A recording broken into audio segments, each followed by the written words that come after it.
Yo, shout out to everybody out there. Welcome to Angry Fan Sports. Subscribe to the channel if you like the content. If it's not one thing with this Indiana fever, it's another thing. So it's come out today that Damiris Dantas will be missing the remainder of the season. She underwent surgery on Monday for a torn meniscus in her left knee. Did any of y'all know that? Did any of y'all know she underwent surgery? Of course not. Of course not. The front office is so out of touch with their fans. They'd rather go back and forth than be transparent and let us know what's going on. Shout out to the Aces for doing the rest of the league a huge favor by taking Justine Passat from us. Now we're looking crazy all over again. We got AB, we got KK. Maisha Hines-Allen is undersized. Then what are we going to do? Now we're forced to get somebody on a hardship contract again, just like we were doing last season. We might as well change our name from the Indiana Fever to the Indiana Gown Wearers or the Indiana Injured. Something. Because this is like a black cloud over this team ever since this front office got here. I don't know what's going on here, man. So who are we supposed to get? I can't even trust Amber to make the right move. She was keeping Damiris Dantas because of the culture of Indiana. Not because we need her, not because, and I like her. Don't get it confused. Shout out to Damiris Dantas. I like the fact that she could hit three, but like we really needed a big. Let's be all the way real here, and we didn't get one. And then when we did get one, we traded away. This is why we were all saying, why we getting Raven Johnson? Shout out to her, but we needed a big, and here we are going into the playoffs looking crazy. Every time we called something out to this front office saying, we need this, we need that, they never did it, and it always turned around, and we look stupid. Here's what I propose, right? Number one, I'm putting a B on minute restriction. Why am I saying that? She has a tweaked leg. We already know that. We had to scare the other game when she came down on her knee. We need her. So in games that we are clearly going to win or we are clearly going to lose, I'm taking AB out the game. Her big ass is sitting on the bench, straight up and down. And also, she has to work on her layups in practice. Like, I don't care about nothing else. I don't care about no half-court shots. I want you to work on your layups because you are missing way too many bunnies at this point in time. And I feel like AB is crazy because I feel like your offense took a step back. Your defense took a step back, right? 10 steps back, but you walk 2 steps forward because you can hit a three every now and then. If you ask me, this whole her being a hub shit is stupid. It's getting in the way of us winning. Case in point was last game. I don't think she should have been a hub. I think we should have kept playing the way we've been, but we have an idiotic head coach, and now we're here. So, which this means KK is going to get a lot more playing time now that we know this. We need her ready. So I'm throwing KK in the games. Like, we got to play Minnesota back-to-back the last 2 games. She's going to have to be ready for the playoffs. So I'm giving her as much burn as possible. Let's see who the Indiana Fever will be able to get. And then it's Indiana. So you can't just find somebody who's talented and got hype. You got to find somebody who don't care about social media. You got to find somebody who can weather the storm when it comes to all the backlash that the Fever even get. And they got to be able to mesh well, and they got to be able to catch Clark passes. It's just so much going on here, man. It's just so much. So we got AB, who has a flimsy leg. We have Clark, who we're watching her game by game, minute restriction, and because of her leg. Then you're looking at Kelsey Mitchell, and this is the part that scares me.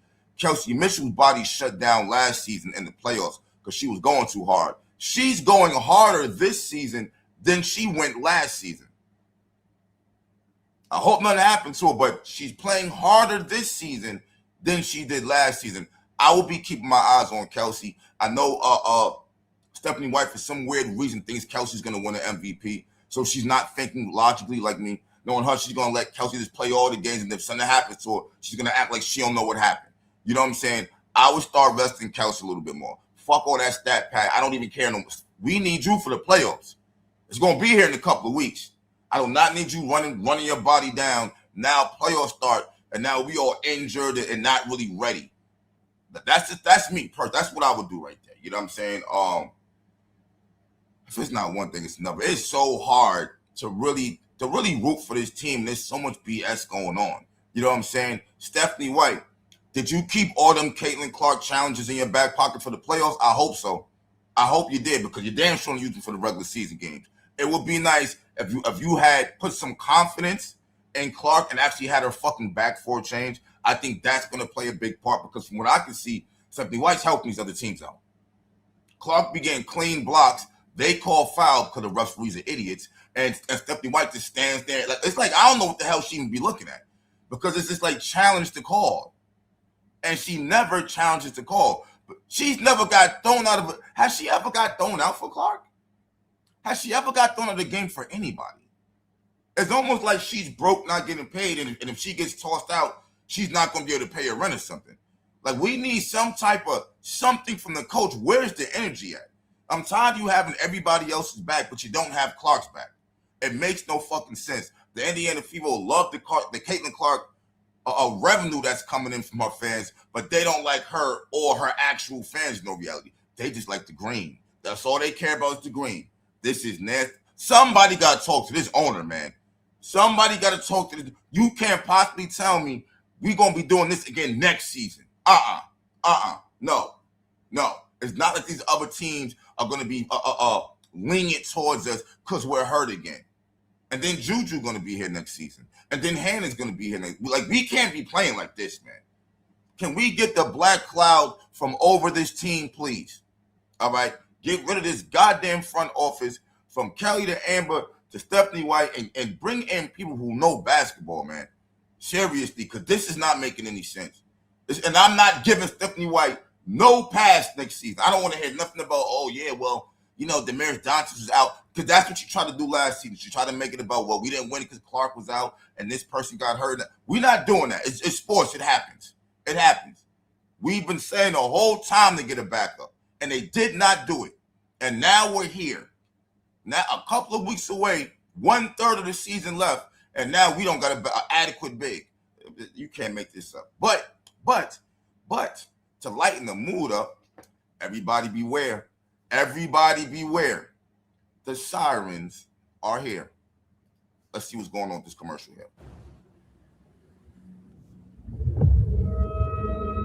There's a story carried across these waters. A sound that never disappeared.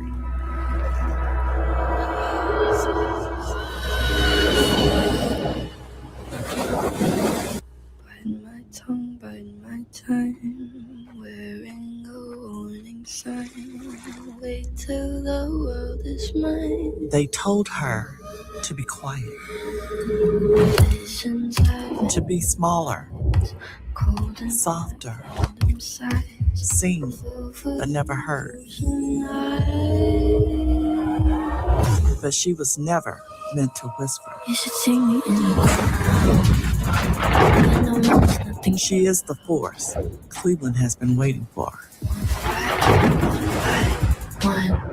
We are the Cleveland Sirens. The Cleveland Sirens.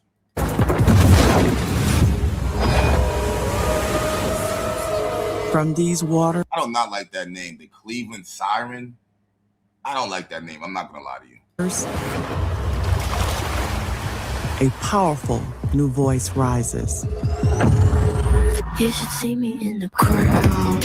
Forged on our shores, rooted in the past, built for what's next. One by one. This is her story. You should see me. This is her voice. And the world is listening. Hear the call.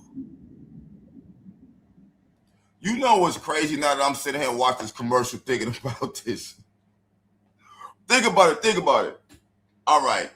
So Clark came in 2024. That's when all these new fans came to know that people started, we talking about making new basketball teams now because it looks like women's basketball is on the rise. Look at how much it changed from 2024. Like, it looks like the WNBA is on its way down. Like, it looked like it's on its way down, yet y'all are adding teams here. This is crazy right here, man. This is going to be very interesting to see how this turns out with all these additions and new teams. Because here's the thing about it. The players keep complaining about back-to-backs. They keep complaining about having a longer schedule. They don't want to put the work in. They just want to get the money. Like, these people who are investing in these teams, man, they gambling right now. The climate of the WNBA is nasty. People are fighting at games. Teams are getting harassed now. In arenas and through social media. The commissioner's MIA. She's somewhere hiding under a fucking blanket, scared of all the backlash. This might not be the best time to be getting a new WNBA team. I'm just saying, it looked like that 2 years ago. Everything's been messed up. All Kathy had to do was make it about basketball. Clark's rookie season, ain't no beating her up, ain't no fouling her, ain't none of that, and the climate would be way different.